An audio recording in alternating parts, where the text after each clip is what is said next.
Assalamualaikum warahmatullahi wabarakatuh. Kembali lagi di Tutur Gaib. Kali ini kita akan selami sebuah cerita horor yang berjudul Sandekala. Sebuah cerita seram dan mencekam tentang makhluk legenda mitologi dari Jawa Barat yang sudah menjadi kisah turun-temurun. Tapi sebelum masuk ke cerita, jangan lupa, kalau kalian suka cerita horor seperti ini, silahkan subscribe channel ini. Nyalakan loncengnya, tekan tombol like, tinggalkan komentar, dan share ke teman-teman di media sosial kalian. Dukungan kalian sangat berarti untuk membantu berkembangnya channel ini.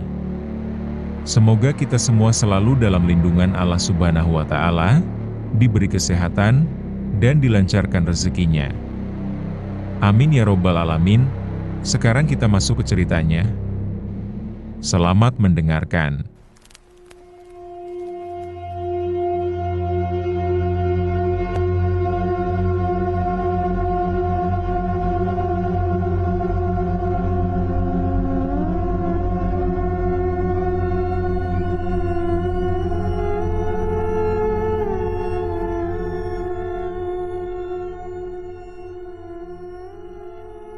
Senja itu datang perlahan, seperti selimut tipis yang mulai menutupi langit biru.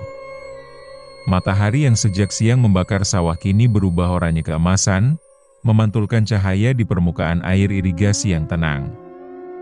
Angin sore membawa aroma tanah basah dan suara burung yang menyanyi masih terdengar di antara dahan-dahan pepohonan. Di sebuah desa kecil di Jawa Barat, tepat di tepi hutan yang orang-orang sebut hutan Hideung, sekelompok anak berkumpul di lapangan tanah yang diapit oleh pohon-pohon jati tinggi.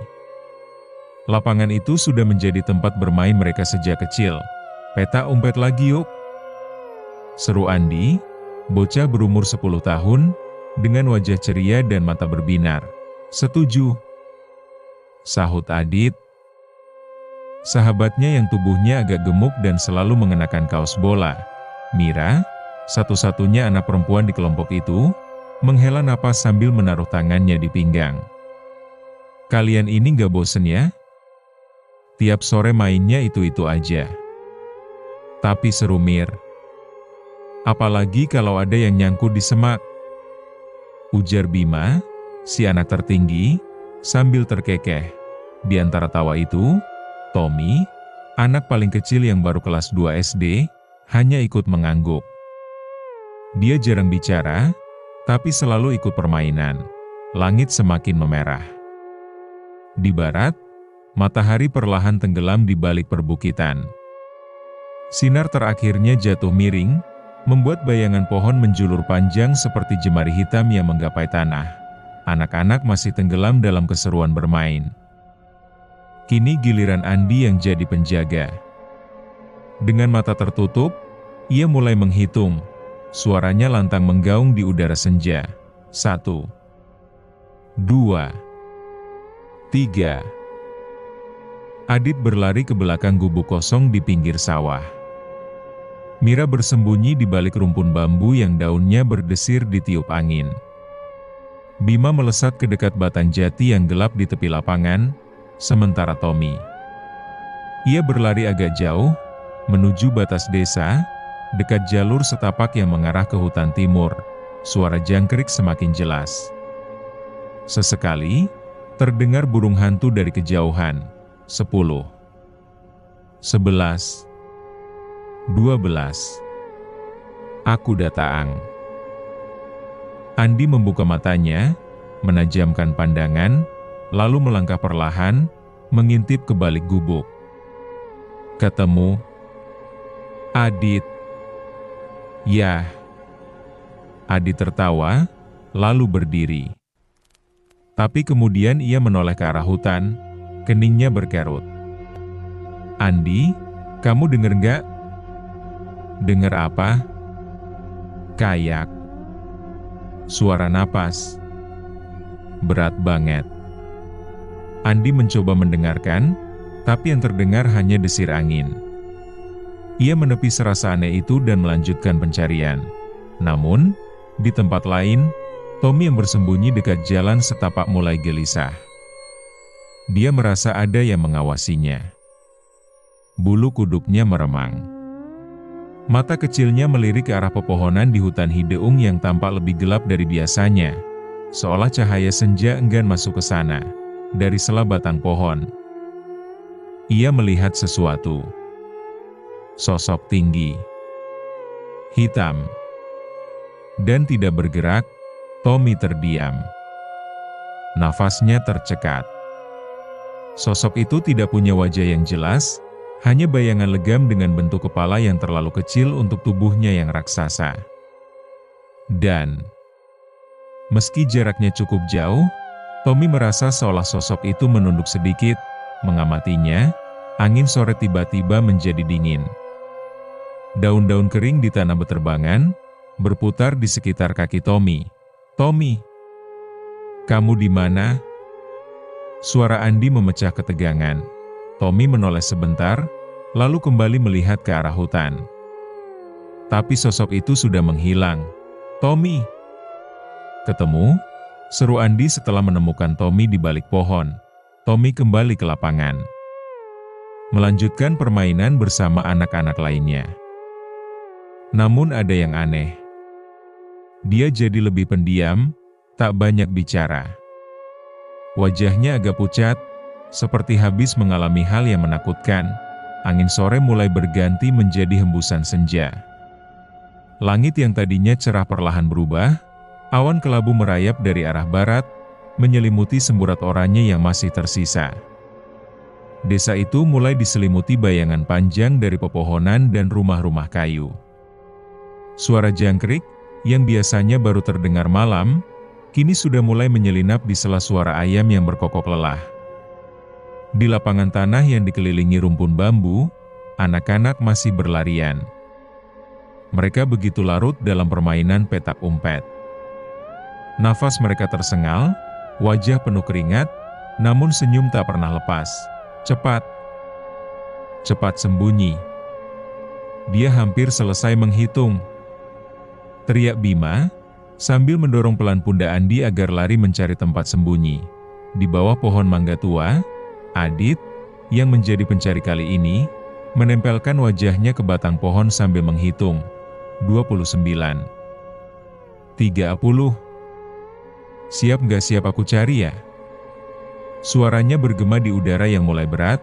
Ia berlari ke arah semak-semak di pinggir lapangan, menendang rumput liar. Sementara itu, di balik rumpun bambu, Mira menahan tawa, mencoba untuk tidak tertangkap suara napasnya. Namun, di tengah keseruan itu, ada sesuatu yang ganjil. Dari arah jalan setapak yang menuju kebun bambu, terdengar bunyi kerak. Kerak. Seperti ranting patah, pelan tapi pasti, semakin mendekat. Tak ada yang melihat sumber suara itu. Namun entah kenapa, udara di sekitar lapangan terasa lebih dingin, menusuk kulit. Burung-burung pipit yang biasanya masih berceloteh menjelang maghrib, tiba-tiba terbang berhamburan dari dahan pohon mangga. Daun-daun kering berputar di udara, terbawa angin yang datang mendadak. Kamu ngerasa nggak? Anginnya kok aneh? Bisik Mira pada Bima, yang kebetulan bersembunyi tak jauh darinya. Bima menelan ludah. Iya. Dingin banget. Kayak mau hujan. Namun hujan tidak datang. Yang datang justru bau yang aneh, menusuk hidung. Seperti bau tanah basah bercampur anyir, pekat, seolah datang dari sesuatu yang lama terkubur di tempat lembab. Adit, yang masih mencari, berhenti di tengah lapangan. Ia memicingkan mata ke arah jalan setapak yang mengarah ke kebun bambu. Dari sana, samar-samar terlihat sosok tinggi. Sangat tinggi. Terlalu tinggi untuk ukuran manusia. Hitam pekat, berdiri membelakangi cahaya senja, sehingga wajahnya tak terlihat. Bahunya lebar, dan lengan yang panjang terkulai sampai hampir menyentuh tanah. Adit mundur setapak. Siapa itu? Suaranya bergetar, tak sadar ia mengucapkannya cukup keras. sosok itu tidak bergerak. Hanya berdiri. Namun, dari kejauhan, terdengar suara napas berat seperti binatang besar yang lelah berburu. Anak-anak yang bersembunyi mulai keluar perlahan, penasaran. Tapi begitu mereka semua menoleh, sosok itu hilang. Seolah menembus udara. Hanya menyisakan suara angin yang merayap di telinga, dingin, dan rasa tak nyaman yang sulit dijelaskan. "Ah, mungkin cuma orang lewat," kata Bima, mencoba menenangkan diri, meski matanya gelisah mencari. Namun Mira tetap menatap ke arah kebun bambu. "Gak, aku rasa itu bukan orang." Dari dalam kebun, muncul suara.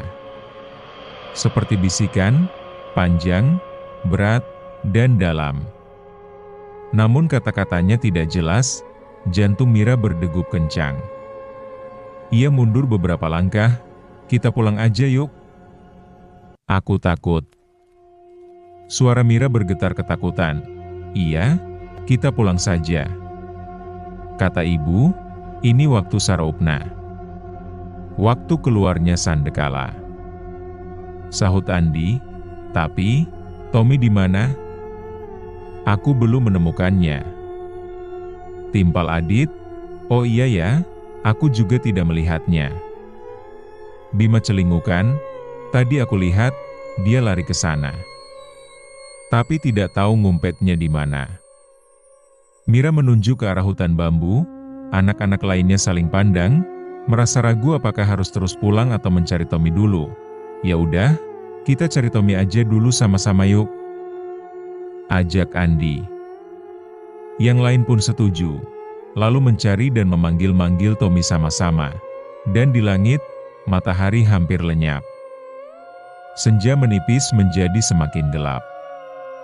Waktu yang katanya adalah jam-jam Sandekala berkeliaran. Angin senja makin kencang, menyapu dedaunan kering di tanah dan membuat bunyi gemerisik seperti bisikan. Langit kini berwarna oranye pekat, di ujung barat garis matahari sudah setengah tenggelam, dan hawa udara mulai terasa aneh. Lebih dingin, lebih berat, seolah ada sesuatu yang menekan. Dari kejauhan, suara tarhim menjelang adzan maghrib mulai sayup-sayup terdengar. Tapi di antara gema suci itu, ada sesuatu yang lain. Sebuah suara rendah, panjang, seperti dengungan yang bukan berasal dari manusia atau hewan. "Wuih, kok anginnya jadi serem ya?" bisik Adit, matanya melirik ke kebun bambu di ujung lapangan. Batang-batang bambu itu bergoyang pelan, tapi arah goyangannya tidak sama dengan hembusan angin. Seolah ada sesuatu yang bergerak di dalamnya. Bima menelan ludah. "Ayo kita pulang aja, udah mau maghrib nih. Nanti dimarahin ibu." "Bentar lagi. Tommy kan belum ketemu," jawab Andi, meski suaranya mulai kehilangan keyakinan. Mereka berdiri canggung, saling pandang. Ketika tiba-tiba, suara itu terdengar sangat dekat. Bukan dari arah kebun bambu, bukan juga dari arah rumah, tapi entah dari mana. Lalu, perlahan, dari celah pepohonan, sebuah sosok mulai muncul. Tinggi, sangat tinggi, bahkan lebih tinggi dari tiang listrik di ujung jalan. Tubuhnya gelap, bukan hitam biasa, tapi hitam pekat seperti bayangan yang menelan cahaya di sekitarnya. Kepalanya nyaris menyentuh pucuk pohon. Wajahnya tidak jelas, hanya tampak dua titik merah membara menatap lurus ke arah mereka.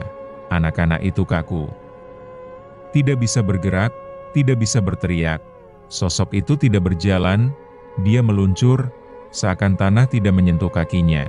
Di tangannya yang panjang dan kurus, tampak jari-jarinya yang runcing seperti cabang pohon kering. Salah satu jarinya terangkat, menunjuk tepat ke arah mereka. Mereka hanya bisa berdiri mematung.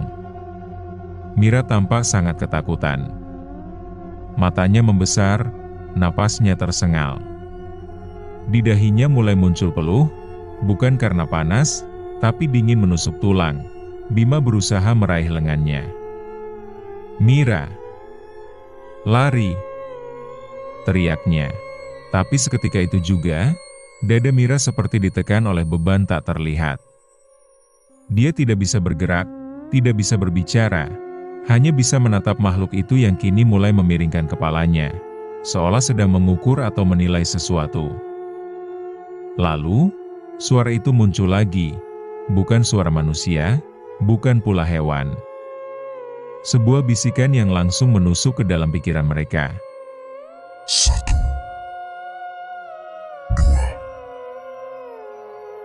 2. Bima menjerit. Dia menarik tangan Mira sekuat tenaga, dan barulah tubuh Mira seolah terlepas dari sesuatu. Mereka semua berlari tanpa menoleh ke belakang, kaki menghantam tanah berdebu, napas terengah-engah. Namun, bahkan ketika mereka sudah tiba di jalan desa yang lebih terang, perasaan dingin itu masih ada.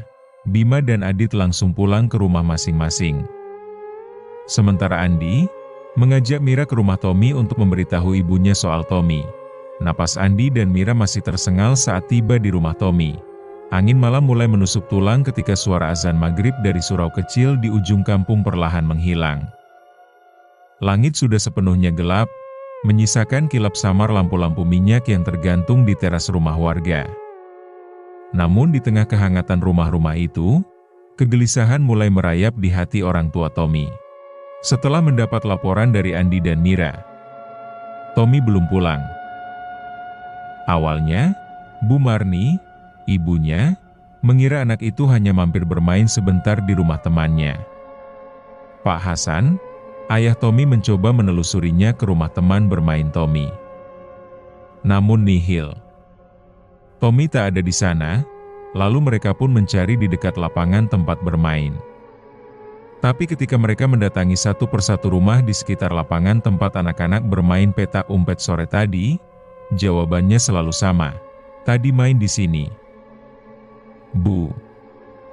Tapi udah lama pulang, ujar salah satu tetangga dengan nada heran. Bu Marni mulai panik. Nafasnya terasa sesak, dan dadanya berdegup kencang. Ia kembali ke lapangan dengan langkah tergesa, menembus udara dingin yang semakin menggigit. Lapangan itu kini kosong. Daun-daun bambu di pinggirnya berderik, tertiup angin.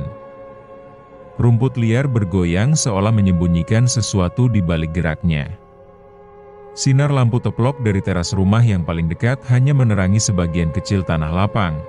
Sisanya tenggelam dalam kegelapan pekat. Andi, yang ikut bermain tadi sore, sudah menunggunya di sana bersama Mira, yang diminta Bu Marni agar jangan pulang dulu. Wajah mereka pucat. Mira menelan ludah sebelum bicara. Bu, tadi aku lihat Tommy terakhir kali di belakang rumpun bambu. Dia kayak ngikutin suara yang manggil-manggil pelan. Aku kira cuma bercanda. Suara itu, kalimat itu, membuat darah Bu Marni terasa membeku. Manggil-manggil, suara siapa? Tanya Bu Marni, suaranya bergetar. Nggak tahu Bu. Tapi, bukan suara orang kampung. Suaranya aneh. Kayak berat, tapi juga serak. Kayak jauh, tapi kedengeran jelas, jawab Mira, matanya menunduk. Bu Marni berbalik, memandang gelapnya arah rumpun bambu itu. Ada hawa dingin yang berbeda di sana. Dingin yang bukan semata-mata dari udara malam, tapi seperti keluar dari tanah dan pepohonan, menembus tulang. Pak Hasan akhirnya menemui tetua kampung untuk melaporkan kehilangan anaknya. Malam itu warga mulai berkumpul. Pak Danu, tetua kampung, menyarankan agar menemui Ki Dirga, seorang sepuh yang dikenal berilmu dan mengerti tentang hal-hal gaib. Suasana malam itu seperti terbungkus selimut tebal ketegangan. Lampu minyak di ruang tengah bergoyang-goyang ditiup angin yang menyelinap dari celah dinding anyaman bambu, rumah kecil milik Ki Dirga. Bu Marni duduk di lantai dengan wajah pucat, menggenggam erat kain jarit yang menutupi kakinya. Pak Hasan duduk di dekat pintu yang terbuka lebar. Wajahnya diliputi kecemasan. Pak Danu duduk tak jauh dari Pak Hasan, memandang Ki Dirga penuh harap. Sementara warga lainnya menunggu di beranda, saling berbisik mengutarakan asumsinya masing-masing. Di luar, terdengar suara cicir dan gaang saling bersahut-sahutan, tapi entah kenapa terdengar seperti ratapan. Sesekali terdengar lolongan anjing dari arah hutan, panjang, serak, dan menusuk telinga. Pak Danu yang duduk bersila di dekat pintu, menatap Ki Dirga yang sedang khusyuk membacakan doa dan mantra-mantra yang bahasanya tidak bisa dimengerti. Di hadapannya mengepul asap putih dari dupa yang mengeluarkan aroma kemenyan yang menyesakkan napas. Setelah beberapa saat, Ki Dirga mengangkat wajahnya, lalu berbicara pelan. Anak itu dibawa Sandekala, tapi belum terlalu jauh. Masih ada waktu untuk menyelamatkannya sampai tengah malam. Dulu pernah kejadian seperti ini, ucap Ki Dirga. Tahun 80-an. Seorang anak hilang waktu main layangan menjelang maghrib. Sampai sekarang gak pernah ketemu. Pak Danu menatap Ki Dirga. Wajahnya tampak tidak tenang. Kita gak bisa diam saja, Ki. Ujarnya pelan, seolah takut suara kerasnya akan mengundang sesuatu yang tak diinginkan. Makin lama, Tommy makin jauh di bawah makhluk itu. Bu Marni yang sedari tadi duduk dengan gelisah memegang lututnya. Akhirnya angkat bicara. Aku dengar dari temannya. Katanya Tommy dibawa ke arah hutan bambu. Tapi jalannya aneh, seperti melayang. Kakinya nggak menginjak tanah. Ki Dirga manggut-manggut. Ya, aku sudah merasakannya. Makhluk itu cukup kuat, tapi jangan cemas, aku akan berusaha merebutnya kembali. Ki Dirga mencoba menenangkan. Pak Hasan menatap Ki Dirga dengan tatapan penuh harap bercampur cemas. Apakah Tommy masih bisa diselamatkan, Ki? Ki Dirga mengangguk pelan. Berdoa saja. Semoga kita tidak terlambat. Sekarang, bawa baju Tommy. Kalau ada, bawa baju bekas dipakai Tommy yang belum dicuci. Untuk memancing makhluk itu, dan melacak keberadaan Tommy. Yang lainnya, bawa obor secukupnya. Dan bawa juga benda-benda nyaring untuk dipukul-pukul. Kita harus buat suara-suara berisik, untuk memecah tabir penghalang gaib. Pak Hasan menarik napas panjang, lalu memandang dua laki lain yang ada di situ, Pak Bakar dan Pak Jono, tetangga dekat rumah. Mereka sama-sama berdiri dengan wajah tegang. Setelah segala sesuatu yang dibutuhkan sudah terkumpul, semuanya kembali ke tempat Ki Dirga. Kita berangkat sekarang. Kalau malam ini nggak kita kejar, besok pagi mungkin sudah terlambat. Kata Ki Dirga mantap. Sebelum berangkat, Ki Dirga mengeluarkan beberapa benda dari kantong kainnya.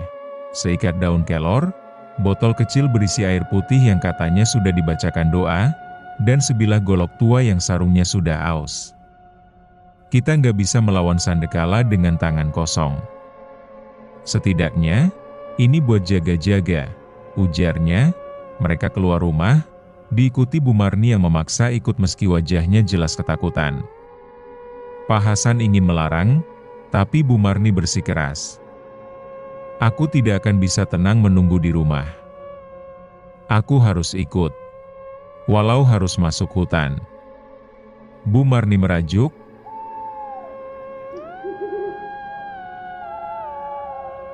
Jalan menuju hutan di belakang sawah dipenuhi suara jangkrik. Sesekali terdengar suara burung malam yang terdengar seperti seruan maut. Angin bertiup dingin menusuk tulang, membuat bulu kuduk meremang. Nyala api obor yang dibawa para warga mengepulkan asap hitam ke udara yang pekat. Langkah mereka semakin hati-hati saat memasuki jalan setapak di pinggir hutan. Malam itu, pencarian di dalam hutan dimulai. Benda-benda yang dibawa warga mulai dipukul-pukul, menggaung berbaur bersama teriakan panggilan para warga. Rombongan pencari semakin jauh masuk ke dalam hutan, suara panggilan nama Tommy bergema di antara tiupan angin. Namun semakin mereka memanggil, semakin aneh suasananya. Suara jangkrik tiba-tiba lenyap. Angin yang tadi berembus kini berhenti seolah menahan napas. Tiba-tiba, Pak Danu, tetua kampung, mengangkat tangannya memberi isyarat diam. Semua orang terhenti. Dalam kesunyian yang tegang itu, terdengar suara langkah berat di dalam rumpun bambu. Pelan, tapi mantap. Seperti sesuatu yang besar sedang bergerak di sana. Lalu, dari kegelapan itu, terdengar suara bisikan serak bergema. Berpindah-pindah seperti terbawa angin. Pulanglah, dia milikku. Suara itu bukan milik manusia. Dalam sekejap, obor-obor di tangan warga berkedip lalu meredup, seakan ada yang mengisap cahaya dan panasnya. Bau tanah basah bercampur anyir tercium kuat. Ki Dirga berbisik cepat, nadanya tegas tapi gemetar. Itu Sandekala. Dia sudah menguasai anak itu. Cepat. Kita harus cari sebelum tengah malam. Kalau tidak. Kalimat itu menggantung di udara, menyisakan imajinasi yang membuat bulu kuduk semua orang berdiri. Mereka lalu melanjutkan pencarian, menembus kegelapan hutan. Tapi di antara gelap pekat, suara langkah berat dan bisikan serak itu terus mengikuti. Mengitari mereka seolah Sandekala sedang bermain-main, menunggu waktu yang tepat untuk menelan mangsanya selamanya. Bu Marni menunjuk ke tanah. Lihat itu. Di tanah becek, ada jejak kaki kecil. Tapi anehnya, di sampingnya ada bekas tapak besar yang tak menyerupai kaki manusia ataupun hewan biasa. Bentuknya memanjang, dengan 4 jari runcing seperti cakar. Ki Dirga berbisik, itu jejak Sandekala, aku yakin makhluk itu ada di sekitar sini. Kalau sudah lihat ini, berarti dia belum jauh. Mereka mengikuti jejak itu, yang semakin lama makin memudar, seolah tertelan tanah.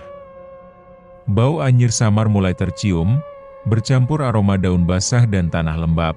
Tiba-tiba, angin berhembus kencang dari arah hutan, disertai suara seperti bisikan, pelan, serak, namun jelas memanggil. Ibu, tolong. Bu Marni terhenti, wajahnya memucat. Itu suaranya Tommy. Pak Hasan memegang pundaknya. Jangan terpengaruh. Mungkin itu cuma pancingan. Langkah mereka semakin cepat, tapi suasana terasa semakin berat. Setiap kali mereka mendekati hutan lebih dalam, suara ranting patah dan dedaunan bergesekan terdengar di sekitar mereka, meski tak ada hewan yang terlihat. Hingga akhirnya, di antara pepohonan besar, mereka melihat sesuatu. Bayangan tinggi besar, hitam pekat, berdiri di kejauhan. Tubuhnya yang tinggi menyamai pohon itu tak bergerak, namun kepalanya perlahan menoleh, memperlihatkan wajah tanpa mata, hanya 2 lubang gelap yang memancarkan kegelapan murni. Tangannya yang panjang tak wajar, menjuntai hampir menyentuh tanah, dengan jari-jari yang juga panjang dan runcing, menyerupai ujung ranting kering. Ki Dirga menghentikan langkahnya. Mulutnya komat kamit tanpa henti, membacakan mantra-mantra dengan suara pelan. Lalu mengibaskan baju Tommy ke arah makhluk itu. Seketika makhluk itu membalikkan seluruh badannya menghadap Ki Dirga. Geraman kecil terdengar menggema, meremangkan bulu kuduk. Ia perlahan mendekat, langkahnya berat setengah diserat, lalu berhenti sekitar 10 langkah di depan Ki Dirga. Mulutnya menyeringai menampakkan gigi-giginya yang runcing dan bertaring. Ki Dirga menaburkan air dari botol kecil yang ia bawa ke arah makhluk itu. Makhluk itu kembali menggeram, kali ini suaranya lebih keras, menggetarkan dada. Warga yang berdiri di belakang Ki Dirga mundur ketakutan beberapa langkah. Hanya Pak Danu dan Pak Hasan yang masih tetap berdiri dekat Ki Dirga, dan Bu Marni memegangi tangan Pak Hasan dengan erat, wajahnya pucat, tubuhnya gemetar, dan lutut goyah hampir ambruk. Kembalikan anak itu. Kau tidak berhak mengambilnya. Suara Ki Dirga keras memecah ketegangan. Anak itu sudah memasuki wilayahku, Sekarang dia jadi milikku." Suara makhluk itu pelan, serak dan berat. Namun cukup jelas terdengar orang-orang yang ada di situ. "Tidak! Kembalikan anak itu sekarang, atau aku akan memusnahkanmu." Makhluk itu tertawa, bergema di sekeliling tempat itu. Seakan berputar-putar terbawa angin mengelilingi orang-orang yang ada di tempat itu. "Perjanjian tidak boleh dilanggar. Aku dan leluhurmu sudah membuat kesepakatan, dan kini aku akan mengambil hakku." Makhluk itu membungkukkan badannya. Matanya kian menyala, menatap tajam Ki Dirga. "Kalau begitu, aku terpaksa akan bertindak." Ki Dirga meloncat ke arah makhluk itu. Segenggam daun kelor yang sudah ia pegang, ia ayunkan ke tubuh makhluk itu. Sandekala tidak bergeming. Tapi tangannya terangkat, menangkis serangan Ki Dirga. Seketika ia mengerang kesakitan, tangannya yang terkena daun kelor memercikan cahaya. Seperti dua besi yang beradu. Asap tipis mengepul dari tangannya, makhluk itu mundur selangkah. Daun kelor membuat tangannya sedikit terluka, namun belum mampu untuk merubuhkannya. Ia menggeram, menatap Ki Dirga penuh amarah. Matanya yang merah kian menyala. Mulutnya menyeringai memperlihatkan taringnya yang runcing. Lalu berteriak keras dengan suara parau dan berat, sambil mengibaskan tangan kanannya. Seketika angin bersiut cepat ke arah Ki Dirga. Suaranya menderu, mengandung kekuatan yang luar biasa. Ki Dirga terperangah. Serangan itu begitu cepat, hingga tepat mengenai tubuhnya. Ia berteriak kesakitan. Tubuhnya terpental ke belakang, lalu jatuh ke tanah menimbulkan suara bergedebuk. Kemudian terguling beberapa kali, hingga berhenti di depan Pak Danu dan Pak Hasan, yang masih berada di tempat itu. Belum sempat Pak Danu dan Pak Hasan membantu Ki Dirga berdiri, Ki Dirga sudah bangkit. Ia duduk bersila, lalu mengeluarkan golok pusakanya. Merapalkan mantra-mantra sambil menempelkan golok yang sudah terhunus di keningnya. Sesaat kemudian ia menghentakkan tangannya dengan golok yang mengarah ke tubuh makhluk itu sambil berteriak, seolah mendorong sesuatu yang sangat berat. Seketika sebuah sinar merah tipis melesat dari ujung golok Ki Dirga. Mengarah tepat ke tubuh makhluk itu tidak dapat menghindar. Meski ia sempat menyilangkan kedua tangannya untuk menahan serangan Ki Dirga, namun kekuatannya terlalu besar. Cahaya merah itu menghantam tubuhnya. Makhluk itu meraung, menjerit keras. Suaranya bergema ke seantero hutan. Tubuhnya memudar membentuk asap hitam lalu menghilang tanpa bekas. Raungan makhluk itu masih terdengar, diiringi gemuruh angin, mengikuti suara raungan yang seperti menjauh. Ki Dirga masih terduduk. Napasnya tersengal, dan dari sudut bibirnya tampak sedikit lelehan cairan merah kehitaman. "Kurang ajar." Makhluk itu kabur. Gerutu Ki Dirga. Serentak Pak Danu dan Pak Hasan memburu Ki Dirga. Lalu membantunya berdiri. "Aki tidak apa-apa?" tanya Pak Danu cemas.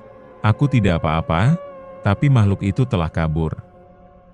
Kita harus segera mengejarnya, waktu kita sudah hampir habis." Jawab Ki Dirga dengan nada penuh amarah. "Kita harus mengejar kemana, Ki?" tanya Pak Hasan dengan nada penuh kecemasan. "Ini bukan tempat tinggalnya, kita harus mencari sarangnya. Dia pasti menuju ke sana." Jawab Ki Dirga sambil membetulkan ikat kepalanya yang hampir lepas. Malam semakin larut, udara semakin dingin.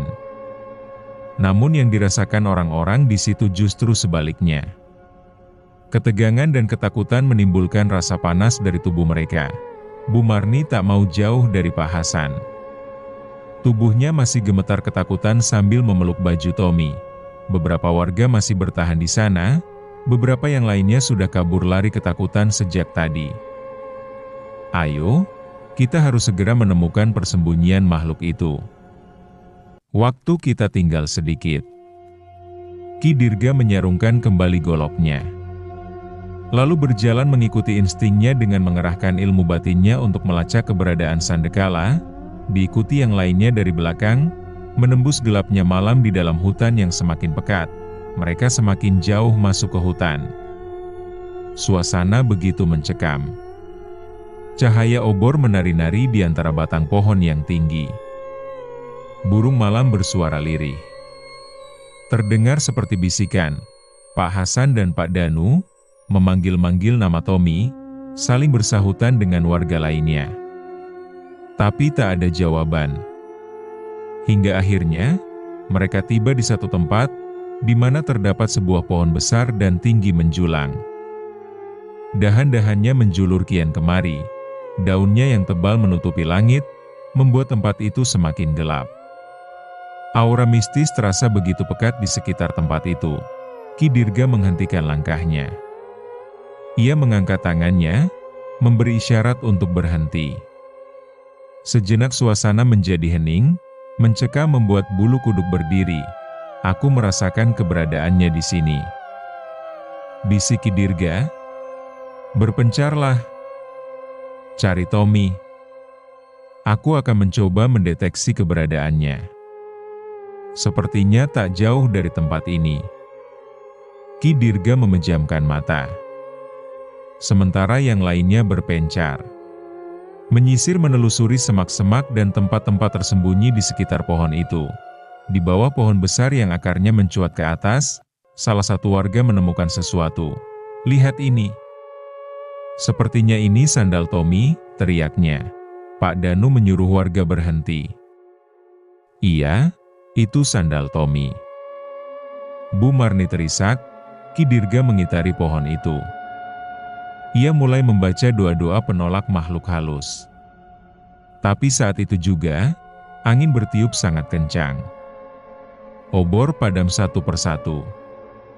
Semua jadi gelap gulita, tiba-tiba terdengar suara derap langkah berat. Tanah bergetar. Suara seperti geraman panjang, rendah, dan menggelegar. Dia datang. Sandekala. Desis Ki Dirga yang sudah kembali dalam rombongan, sosok itu muncul. Hitam. Tinggi. Seperti bayangan raksasa. Mata merahnya bersinar dari balik pepohonan. Warga panik. Beberapa lari. Tapi Pak Hasan tetap berdiri. Anakku, kembalikan anakku. Makhluk itu tak menjawab. Ia hanya menatap. Lalu dalam sekejap, ia menghilang di balik pohon. Ki Dirga kembali menghunus goloknya. Menyilangkannya di depan dada, lalu berteriak, kembalikan anak itu, atau aku hancurkan tempatmu. Ki Dirga mengacungkan goloknya ke arah pohon. Angin kencang masih menderu. Dan entah dari mana datangnya, makhluk itu kembali muncul.